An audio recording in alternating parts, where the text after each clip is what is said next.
All right. Can you introduce yourself? Yeah, my name is Cindy Rosero. I'm currently a senior at Florida Memorial University. I studied abroad spring of 2016, my junior year, at Brazil and Chile with IES abroad. Nice. And why did you decide to study abroad? I decided to study abroad because I had a dream that I actually wanted to study abroad, and I've always had like a passion to travel.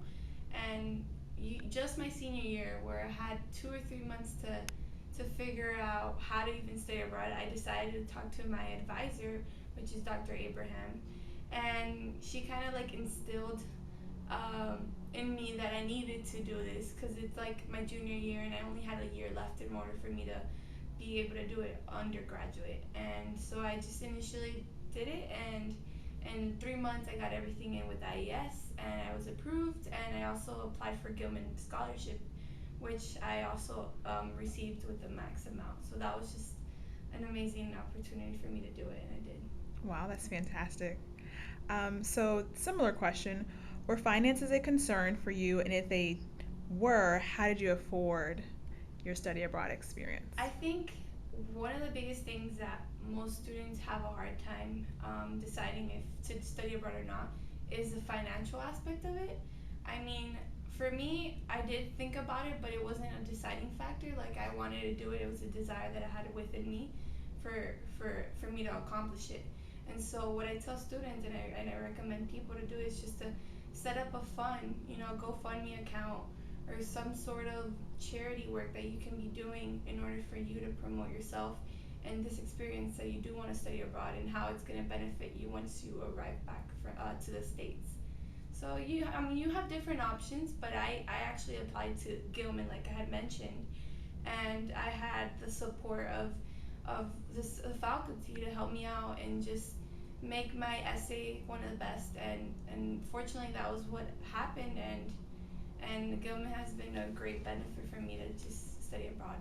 That's great. Congratulations. Thank you. Can you tell us if while you're abroad, if you experienced any discrimination, or did you feel you were treated any differently because of how you identify?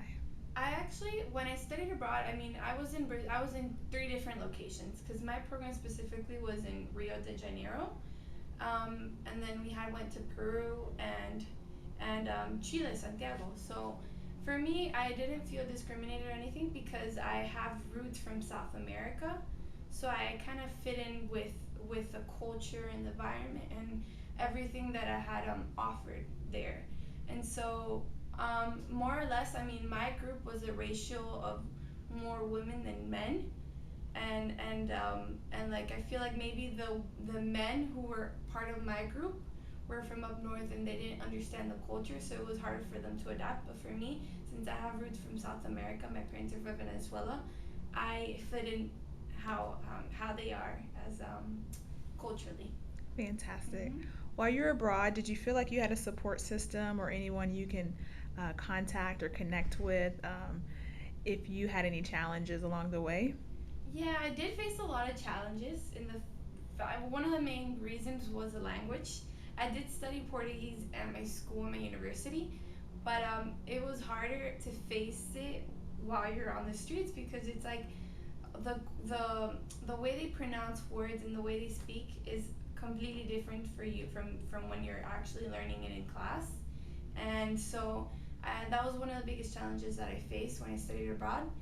But I did also have a lot of support from the IES faculty in Rio, which I was really appreciative because they were always there with us whenever we needed anything or we didn't know how to get to somewhere or how to pronounce any words that we had in mind. So it was really they were very helpful even in Santiago. But Santiago, I felt like I was actually in Venezuela because in Santiago everyone's in Spanish. The language is Spanish, so I felt like I could actually talk to anyone and just communicate well. Great. Last question. If you could give advice to a student who is thinking about studying abroad, but they're not sure if they would like to go, maybe they're concerned that they're first generation or they won't understand a specific language or any concern that they may have. So, what advice would you give to that student who's considering studying abroad? I feel like you should just go for it. I mean, when you have a desire to do something, you just gotta act on it. Like goals don't happen on unless you act on it. So with the help of your school, or like for example, it was Dr. Abram that helped me out. Have the advisor be the one to give you advice and just kind of guide you through the steps on studying abroad. I mean, studying abroad is a once in a lifetime opportunity. You definitely have to take advantage of that opportunity while you're in school, because eventually that's gonna like open the doors to many opportunities for when you graduate and what you desire to accomplish in your career choice. Me, for example, I do have, like, once I started traveling, I wanted to continue to do so, and so I have plans on applying for Fulbright, and even like doing a master's degree in management in Spain and Madrid. So it's just like, just go for it. Don't let the financial aspect hold you back, because your dreams are accomplishable. You've seen that you can do it. Great. Thank you for sharing. You're welcome.